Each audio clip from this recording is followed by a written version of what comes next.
Bonjour à tous, bienvenue pour ce cinquième épisode donc, de Ignite Coffee Breaks. Donc merci à tous de nous suivre. Donc aujourd'hui j'ai l'honneur et le privilège d'accueillir ma merveilleuse épouse dans cette émission. Bonjour, bonjour, salut tout le monde. Voilà, donc c'est Georgia. Voilà, donc peut-être vous avez reconnu la voix, mais c'est vrai que je ne l'ai pas présentée. Donc du coup, c'est Georgia. Voilà, donc Georgia, est-ce que tu veux te présenter rapidement et peut-être nous partager un petit peu rapidement, bien sûr, ton témoignage? Waouh, rapidement. Allez, j'espère que vous êtes prêts. Je suis la femme de Lionel. J'ai également une petite fille qui s'appelle Léa. On est mariés depuis maintenant 4 ans. Et pour y aller vraiment rapidement, j'ai donné ma vie à Christ quand j'étais jeune adulte, donc autour de la vingtaine. J'ai grandi dans une famille chrétienne, mais il y a certaines choses qui n'avaient pas fait sens pour moi dans l'église, en tout cas pendant la première partie de ma vie du coup. Et puis Jésus est vraiment venu me trouver et oui, bon, j'ai eu pas mal de guérison en cours et j'ai beaucoup évolué sur ces dernières années depuis que Jésus a vraiment touché mon cœur et que je lui ai donné toute ma vie. Et c'est comme ça qu'on s'est rencontrés. Bon, ça, je pense que tu sais. On s'est rencontrés tous les deux à Ignite et toutes les choses que Dieu avait mis dans mon cœur depuis très longtemps, voilà, on les a commencées ensemble en fondant notre famille et on les continue, hein, encore et encore. Oui, effectivement. Donc, on est vraiment un couple 100% Ignite avec un bébé 100% Ignite. On est vraiment les purs sang de Ignite. Le pur produit. On n'est pas une secte. Mais du coup, donc aujourd'hui, nous allons parler en fait d'un sujet qui est à la fois complexe, mais en même temps, c'est humain. Donc, ça va être vraiment sur le thème de la santé mentale, le postpartum, donc après la venue d'un bébé. Donc, est-ce que, du coup, tu peux un peu nous expliquer comment est-ce que c'est passé pour toi, justement, la période grossesse, l'annonce, voilà, tu sais que tu es enceinte, et puis toute la grossesse, l'accouchement, comment ça s'est passé? Oh là là, allez. On prend le train en marche, accrochez-vous bien, encore une fois ça risque d'être long mais je vais résumer au maximum. Donc voilà, nous Dieu nous avait déjà un peu parlé de nos enfants, donc on a vraiment essayé d'être au maximum à l'écoute de à quel moment faire des enfants, etc. D'ailleurs avec Lionel on s'était dit au début on va attendre un peu, finalement on n'a pas attendu du tout parce que Dieu était apparemment pressé qu'on ait des enfants et donc voilà on a vraiment centré notre famille sur qu'est-ce que Dieu voulait à quel moment. Donc je suis rapidement tombée enceinte après notre mariage, je pense après oh là là, moins d'1 an en tout cas. Donc on a eu notre fille et pendant toute la période de la grossesse, j'ai eu des moments quand même difficiles. Voilà, c'est un chamboulement. Déjà, c'est un premier chamboulement, la grossesse. En plus, j'ai eu des problèmes de santé, surtout vers la fin. Donc ça a été un peu une grossesse qui était... Oui, c'était un peu dur physiquement, honnêtement, parce que voilà, dès le début, j'ai eu pas mal de nausées, puis après, sur la fin, ça s'est un peu intensifié parce que j'ai fait une prééclampsie. Donc, il y a eu beaucoup, beaucoup d'imprévus pendant cette grossesse. Et on va pas se mentir, c'était un moment qui était pas super agréable. Ouais, et en plus, même, je me rappelle que tu as même travaillé quand même tard. Oui, je pense que, comme comme je dis, il y a plein de nouveautés et c'est une nouvelle expérience qui est totalement inédite. Je crois que j'ai beaucoup pris sur moi parce que je voulais continuer à travailler un maximum pour pas embêter mon employeur et j'ai vraiment continué on dirait à faire un maximum pour que ma vie ne soit pas trop chamboulée ou que je ne dérange pas trop les gens autour de moi, ce qui avec le recul n'était peut-être pas une bonne idée. Donc je trouve que déjà voilà, si je devais faire un peu autrement maintenant, je prendrais plus conscience que mon corps est en train de créer la vie et que c'est normal que je sois fatiguée et que c'est un temps qui est un peu particulier et qui est à mon sens, selon comment on se sent aussi, mais qui est à mon sens dans l'état où j'étais, j'aurais dû prendre un temps à part et prendre peut-être plus de repos. Non, donc, exactement, et puis même au final, même c'est quelque chose de normal. Enfin, si je peux dire au final, notre employeur ou quoi, bah, c'est vraiment à lui de s'adapter. Parce qu'au final, c'est toi qui portes la vie, tous les changements qui se passent dans ton corps, etc. Bah, c'est juste normal que les jours où on se sent pas bien, de prendre un pas de recul et de juste prendre le temps de se reposer, de prendre du temps pour soi, en fait. Ouais, c'est clair. Je pense que ça, c'est une chose que j'ai conscientisée du coup par après, mais je me suis vraiment arrêtée au moment où mon corps allait lâcher et c'est fou parce qu'en fait, je me suis arrêtée de travailler au moment où on m'a diagnostiqué la prééclampsie. Et donc, j'ai vraiment eu 0 repos entre le temps où j'ai arrêté de travailler et le moment où j'allais presque accoucher. Donc, voilà, je me rends compte que peut-être que c'est aussi un rapport aussi avec la société dans laquelle on est, où on demande pas mal de choses aux femmes, en fait, finalement. Alors que je me rends compte que c'est pas spécialement ce que Dieu me demandait. Et donc maintenant, j'ai un peu une autre vision sur ça, sur la particularité d'être mère et d'avoir ce rôle de femme. Donc du coup, voilà, il y a de l'apprentissage, clairement, dont j'en retire. Et si on veut passer vers la période où, du coup, Léa est arrivée. Ouais, donc voilà, donc ça, c'est, si je peux dire, toute cette période, donc avant l'accouchement, etc. Donc, comment est-ce que tu l'as vécu? Tu as expliqué. Voilà, et donc, voilà, donc on passe au moment où tu accouches. Et donc, comment est-ce qu'on se sent, justement, après ça? Et même au final aussi, bah, c'était pas un accouchement facile, puisque du coup, c'était un accouchement d'un bébé prématuré, enfin avec toute la médicalisation que ça implique et tout. Donc peut-être comment tu as vécu peut-être l'accouchement sur le moment, et puis finalement, comment est-ce que tu as vécu, si je peux dire, peut-être ce premier mois de maternité. Voilà, à quoi est-ce que ça ressemblait pour toi? Donc déjà, c'est un truc que j'ai appris avec la maternité, c'est qu'il faut apprendre à s'adapter. C'est vraiment une adaptation, mais du quotidien. Parce que je pense que comme tout le monde, j'avais des plans, j'avais des envies, et moi, je rêvais d'un accouchement voilà, sans être médicalisé, en tout cas au maximum, un truc très tranquille, dans une baignoire, limite à la maison, j'aurais préféré. Et donc, finalement, ça n'a pas été possible. Donc, j'ai dû un peu gérer, en plus de tout ce qui se passait, du mal-être physique, déjà des gros changements, parce que c'est un énorme changement, c'est une grosse étape. J'ai dû, en plus, gérer un peu le deuil de mon accouchement rêvé. Et donc, voilà, dans mon cas, il y a une particularité en plus, et ça a été un peu un moment moralement difficile peut-être à vivre, surtout que tu n'as pas le temps de vivre les choses, parce qu'une fois que l'enfant est là, tu dois vite passer au fait de t'occuper d'un être humain. Mais donc mon accouchement a été quelque chose, oui. C'était vraiment pas ce à quoi je m'attendais, évidemment. Vraiment que j'espère grandir dans ma foi pour la prochaine fois et préparer mieux spirituellement mon accouchement, parce que je me suis rendu compte que j'ai beaucoup été je me suis laissée emporter par le tourbillon de tout ça.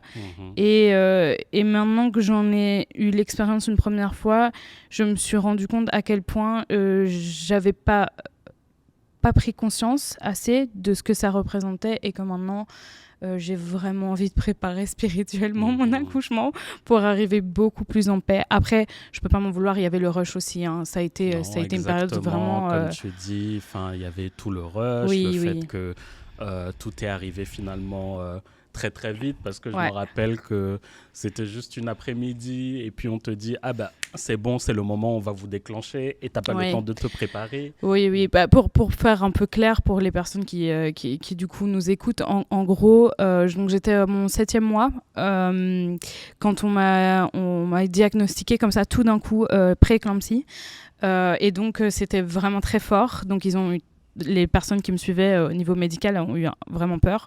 Donc, j'ai été hospitalisée. Il faut savoir qu'en plus, j'ai pas un super rapport avec les hôpitaux. Enfin, je pense que personne, mais moi, vraiment, les hôpitaux, c'est quelque chose qui me...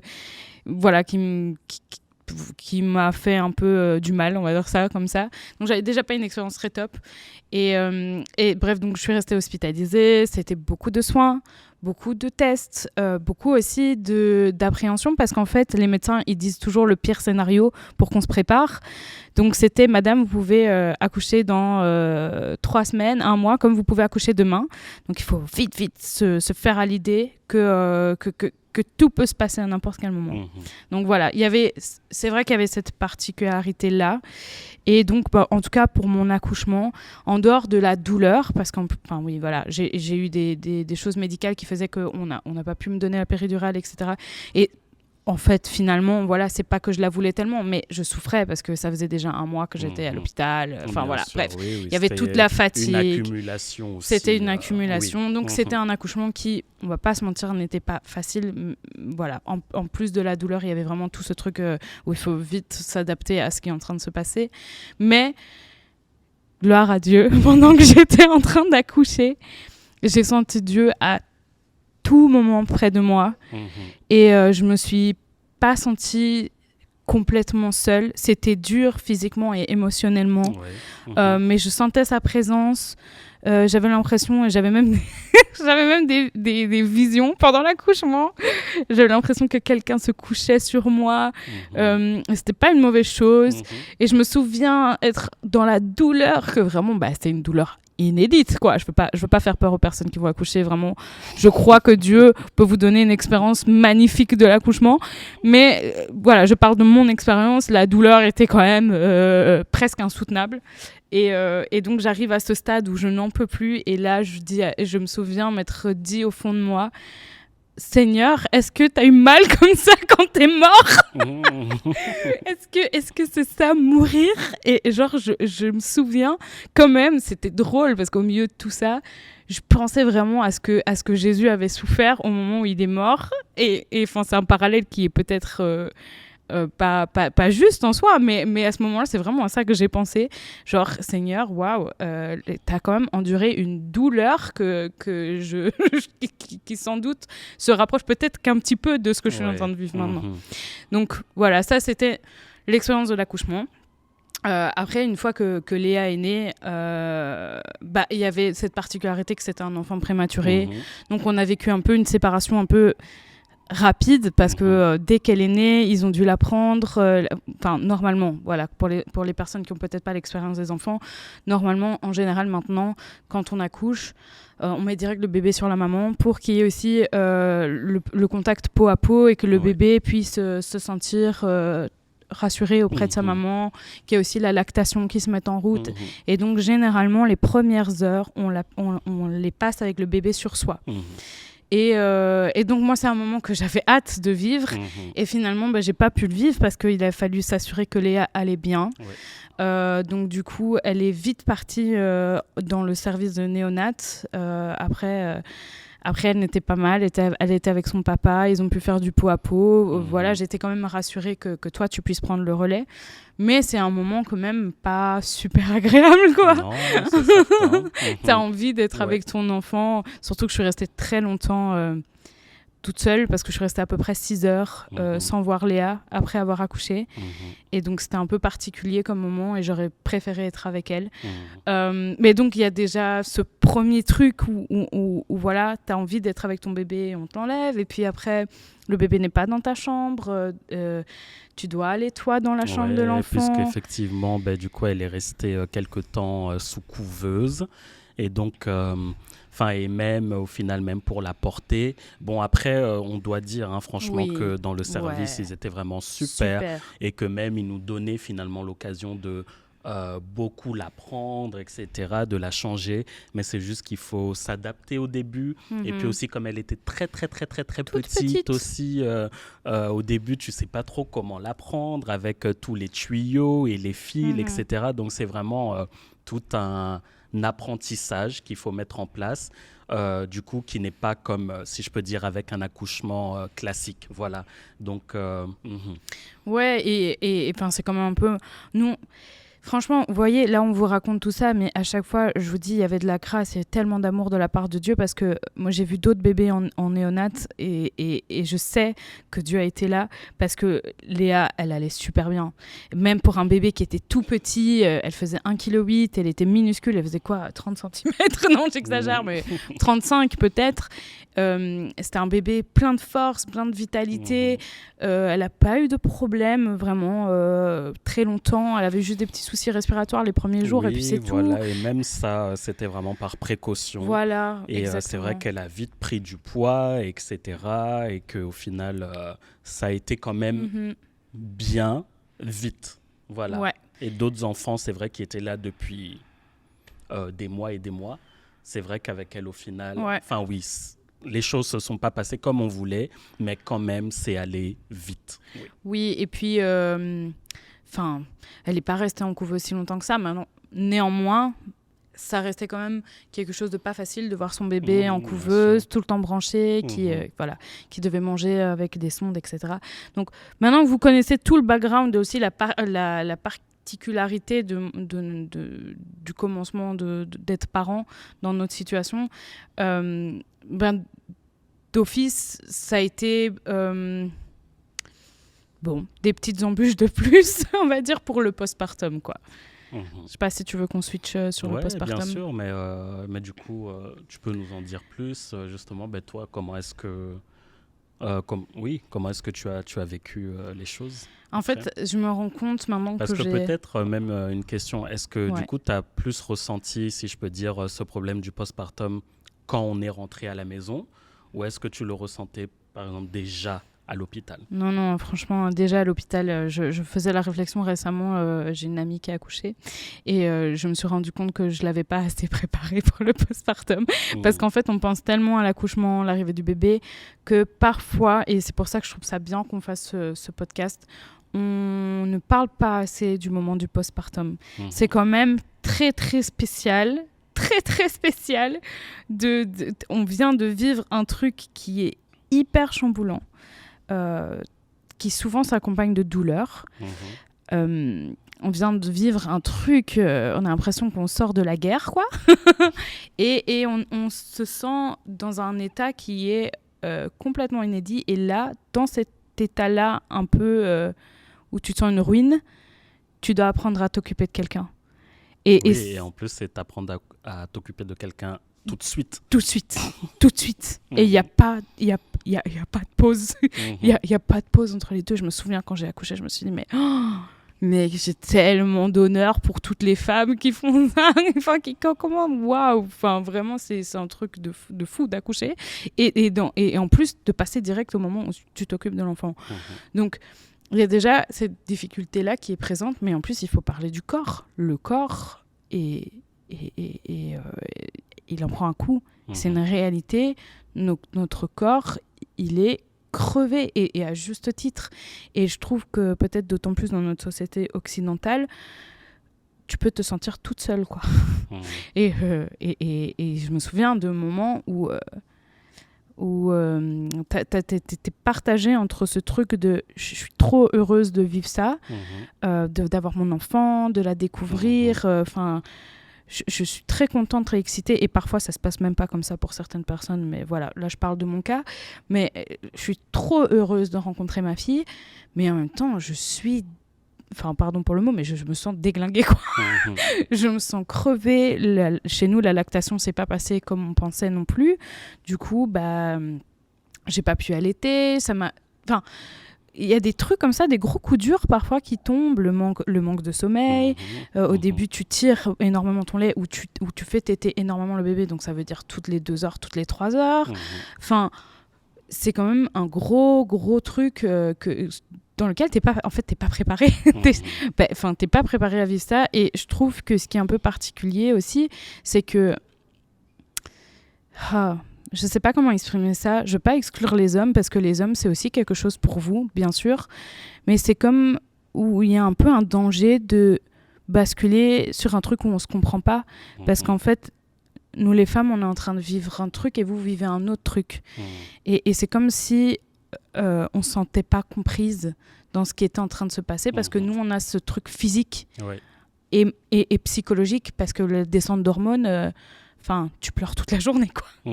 Enfin, tu peux pleurer toute la journée. C'est pas forcément le cas pour tout le monde, mais il y a des moments où tu as des mood swings que tu comprends pas. Tu as un peu l'impression de devenir folle, et il faut le dire, c'est normal, ça fait partie du process. Mais pour quelqu'un en face de toi qui ressent pas ça, c'est peut-être pas facile à comprendre. Et donc, on peut se sentir seul dans tout ce process. Il y a aussi l'instinct maternel qui s'installe. Donc toi, tu sens des choses que peut-être les personnes, les soignants ou ton partenaire, ou ton mari, ils sentent pas, parce que ils vivent pas la même chose. C'est il faut faire super attention en fait aux femmes qui sont dans cette période-là. D'accord, mais du coup pour toi ça c'est concrètement, comment est-ce que ça s'est présenté? Est-ce que, je sais pas, est-ce que tu ressentais, je sais pas moi, de la tristesse, je sais pas, de la peur, manque de sommeil, enfin, ça s'est présenté comment? Si je devais décrire, donc déjà, je pense que j'ai oublié de répondre, mais tu m'avais demandé si ça s'était présenté à l'hôpital ou à la maison. Moi, c'était à l'hôpital. Très clairement, je me souviens d'un moment où, quand on avait des problèmes avec l'allaitement, les premiers jours, ça allait, mais en fait, c'est parce que tes hormones, au début, surtout pour quelqu'un qui allaite, du coup, tes hormones, au début, elles sont encore hautes. Et puis, elles se dégradent petit à petit. Et je me souviens d'un moment, vraiment, où j'ai senti un point de chute comme ça. Et en plus, avec le fait qu'on avait du mal avec l'allaitement, où je me suis sentie vrillée et je me suis sentie vraiment mal. Parce que je me sentais comme en dépression, quoi. Je me sentais c'est pas mon attitude normale. Et en même temps, je me sens au bout de ma vie. Je me sens au bout de ma vie. J'ai l'impression que je vais pas y arriver. Et je me sentais triste, ouais. Je pense que un sentiment qui se rapproche de ça, oui, c'est des moments de tristesse comme ça, qui sont causés par des trucs extérieurs, mais qui sont aussi intérieurs. Donc moi, ça s'est présenté vraiment comme ça, en tout cas.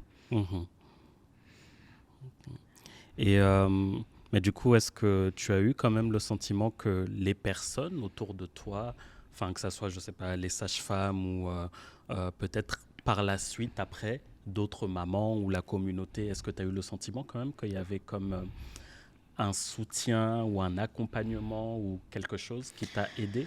Oui, moi je pense que ce qui m'a le plus aidé, et je leur en ai parlé d'ailleurs, ça a été vraiment le groupe des jeunes mamans.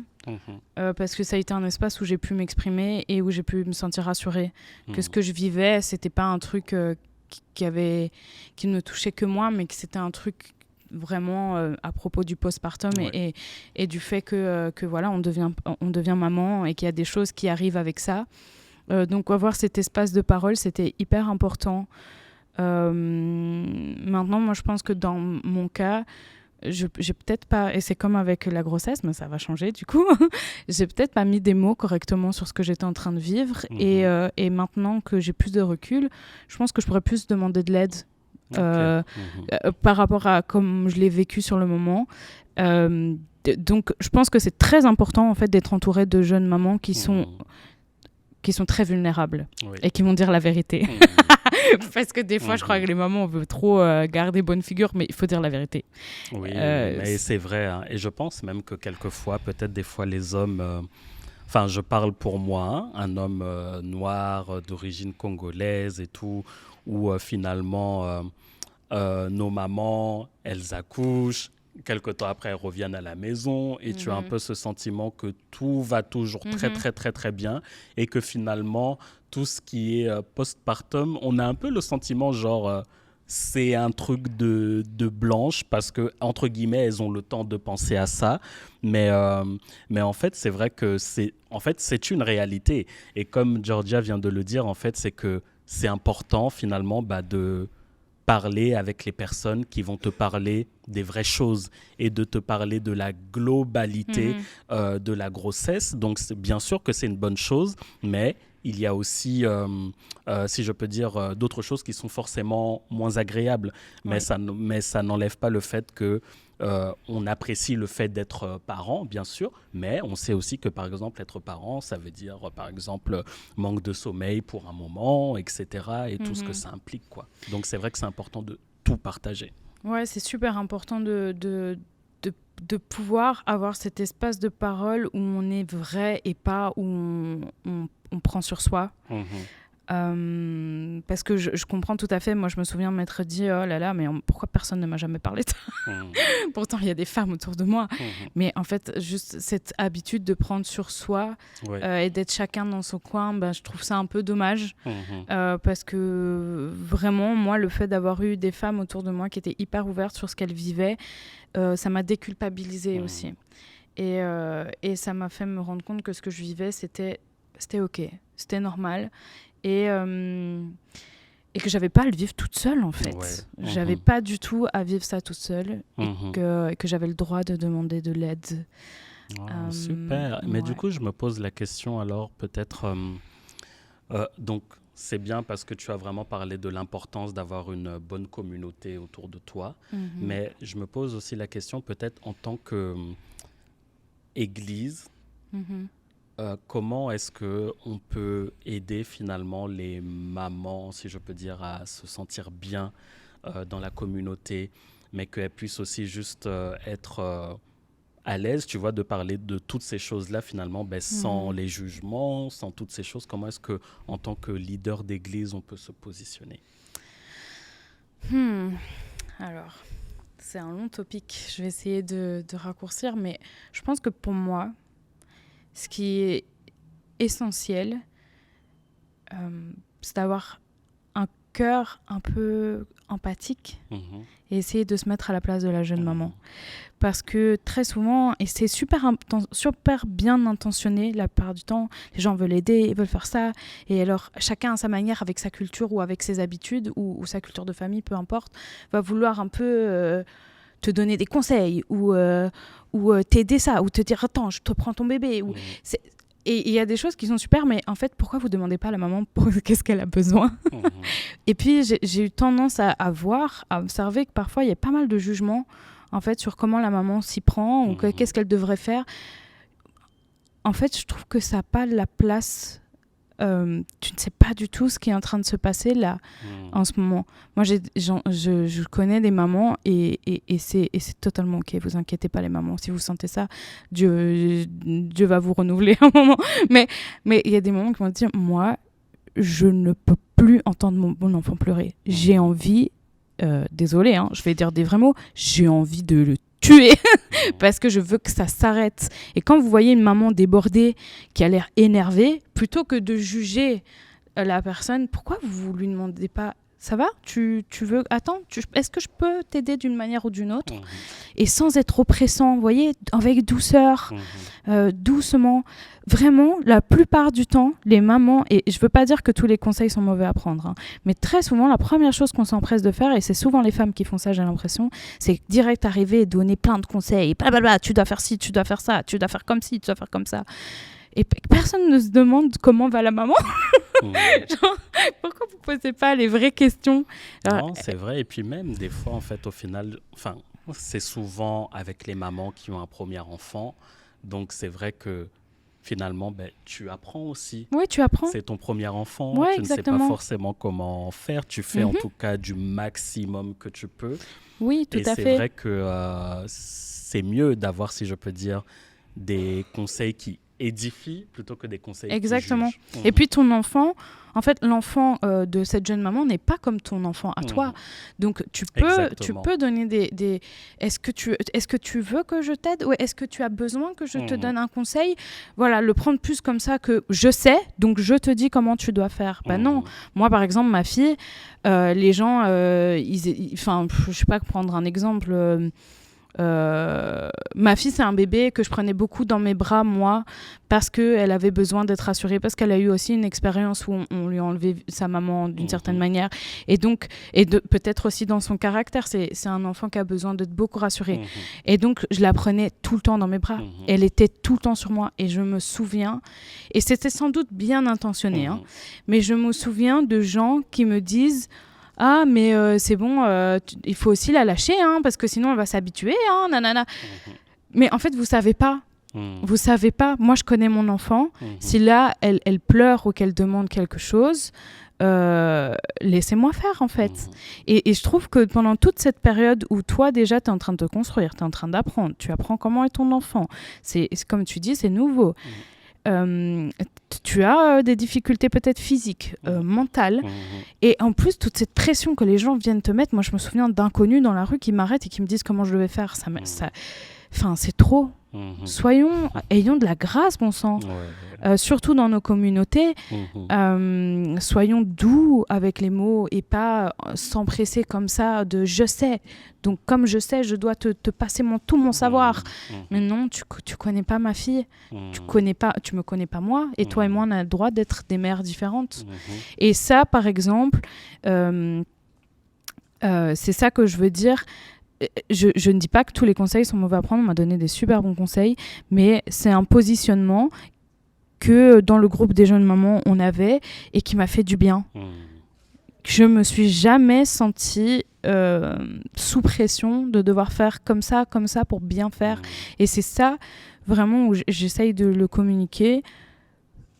Être maman, et être papa aussi, hein, bien sûr, hein, on vous oublie pas les papas, mais là on parle de maman, être maman, c'est un sacrifice quand même à plusieurs niveaux. Hein. Bien sûr. C'est vraiment, t'as ton corps qui t'en a pris un coup, t'as donné ton corps, tu donnes de ton sommeil, tu donnes de ton énergie.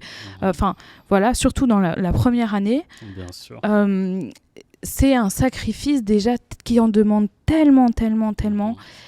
Donnons de la place pour les mamans pour qu'elles puissent se sentir vraies et que si elles ont besoin de quelque chose, qu'elles se sentent OK de demander en toute vérité.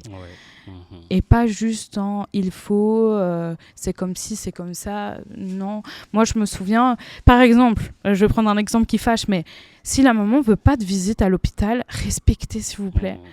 C'est OK. Elle vient de vivre un truc de fou. Laissez-lui le temps de se reposer. Les jeunes mamans ont besoin de repos et à la manière dont ça leur convient. Si elles préfèrent que vous fassiez le ménage, faites le ménage. Si elles préfèrent que vous preniez le bébé, OK, prenez le bébé. Moi, je me souviens au tout début, ça servait à rien d'essayer de prendre le bébé. Donc, je préférais qu'on m'aide à d'autres niveaux. Bien sûr. Mais demandez-leur, en fait. Soyez doux. Waouh, super. Mais du coup, c'est vraiment sur ces bons conseils qu'on va clôturer. Mais c'est un sujet super intéressant. Hein. Ouais, peut-être qu'un jour, on fera genre une partie 2 de ça. Voilà, mais en tout cas, merci à tous de nous avoir suivis et écoutés. Merci beaucoup, Georgia, aussi, d'avoir partagé ton expérience. Oh, merci à vous. Mais c'était bien de se replonger on se rappelle. Mais oui, on se rappelle, on se souvient et tout. Ça rafraîchit la mémoire. Ouais, ça a l'air tellement loin, tout ça, alors que c'est même pas si loin. Ça fait 2 ans et demi. Voilà. Mais en tout cas, merci à tous de nous avoir suivis.